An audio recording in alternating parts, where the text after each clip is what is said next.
Today we're going to take a look at the Hikvision DS-7732NI-I4/16P. Now what that means, it's the Hikvision DS-7700 series of DVRs, has 32 channels and 4 hard drive slots. It also has 16 plug-and-play Ethernet ports or PoE ports.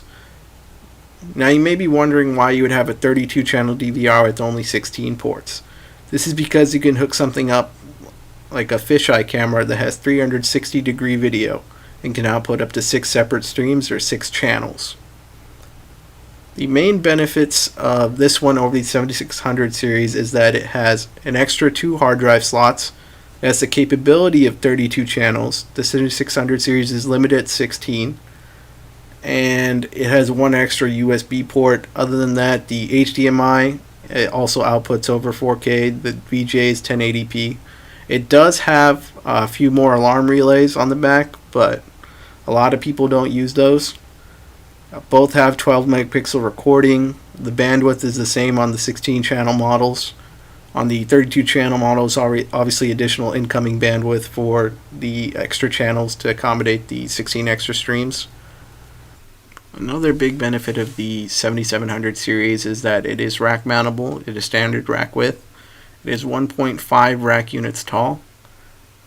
This might come in handy, a little gap to run the wires behind it, but I would have preferred if it were 1U or 2U instead of being in between. Now we're going to open up the box and take a look inside. Here I have the DVR next to the 4 hard drives I intend to use. These are WD 8TB purple drives, which are designed for surveillance and recording. So let's go ahead and open up the box.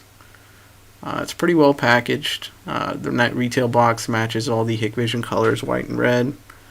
It has high quality foam on the inside. So I'm going to pull this out here, set it aside, and take the DVR out of the box. I like to do the flipping the box over and just lifting the box off. Requires the least amount of effort. Do this nice and slow. Try not to jiggle the box as you do it, and it should come off real easy. So inside we can see a cardboard box in addition to the DVR. It is well packaged with the foam, as mentioned earlier. So inside the cardboard box we have what looks like SATA cables. 1, 2, 3, 4 SATA cables. We also have a Ethernet cable, which is to hook it up into your switch or router. I have a power cable for the DVR itself. It looks like a standard PC power cable. It's a good sign. We have a little mouse. I probably won't use this, but it's a little small. And we have the rack ears. As mentioned earlier, this 7700 series is rack mountable. And we have the remote, which is always nice when you're watching your videos. Oh, there's also the screws. Rack mounting and the hard drive mounting screws are in the bag. Now you may have noticed we neglected to mention the storage capacity of this hard drive in the introduction. According to the spec sheet, it supports a max of 4 drives that are 6 terabytes each, or 24 terabytes total. But there are tons of reviews and even commercial sellers that sold this DVR preloaded with 32 terabytes of storage. Most likely the spec sheet on the website hasn't been updated.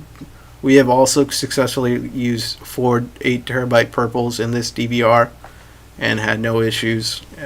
32 terabytes of usable capacity shows up in the menus, so no issues there. So as we take off the plastic wrap here, you'll notice some major differences from the last generation 7700 series DVR. There's no turn wheel. It has a very minimalistic interface compared to the new version. The last version also had 2 USB ports, but it had room for a DVD drive, which this one has no room for at all. Another difference in this generation is that it has a USB 3.0 port on the back instead of USB 2.0, so that's a very welcome addition when you're moving large surveillance files to external media. It's interesting to see the direction that Hikvision has taken with their new 7700 series DVRs. They've cleaned up the front by removing the DVD drive and the knob and just left simple touch buttons. At the bottom left, we have two USB 2.0 ports, a menu button, a return button, directional arrows up, down, left, right, and an enter button. Top right, we have a power button and LEDs for power, hard drive activity, and network activity. If we take a look at the back, we can see that it has 16 PoE or plug-and-play Ethernet ports. You have a RS-232 serial port, gigabit LAN jack, USB 3.0, left-right composite audio, a VGA port, and an HDMI jack, along with alarm relays and a power supply. It uses a standard PC power cord. It's also replaceable. We'll take a look at the inside in just a little bit. The back is nearly identical to the 7616NI-I4/16P. Obviously the chassis is a little bit taller to accommodate the extra alarm relays. So if you don't really intend on using those and you're going with 16 cameras, there's nothing wrong with that model. Again, my main reason for going with it was that I wanted 32 channels and I wanted the ability to have 4 hard drives internally. I believe you also have the ability to add net storage or use a NAS device to save video. On the inside, you have room to install 4 hard drives. In ours, we use 4 8TB WD Purples. However, according to Hikvision, the max supported is 4 6TB drives, but we had no issues using these 8TB Purple drives. It could just be that the manual is outdated and hasn't been updated.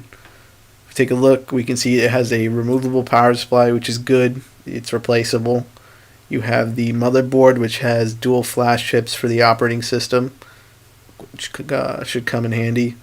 Take a look here, we can see that it has 4 SATA ports. We're using all 4 in this example. Did a little bit of cable management. There is a 5th SATA port, but I'm not sure what that's for. Maybe it's for troubleshooting or diagnostics. There's a fan off to the side, which you can replace with a quieter one if you want. And we have the Delta power supply in the corner, which is also replaceable if something goes wrong. Really glad to see that they're not using some proprietary external brick with these types of DVRs, as most manufacturers do. If you take a look at the interface, you can see that all 4 8TB drives are recognized normally. 29.11 terabytes total available capacity. Roughly 1 terabyte per channel is what we were going for.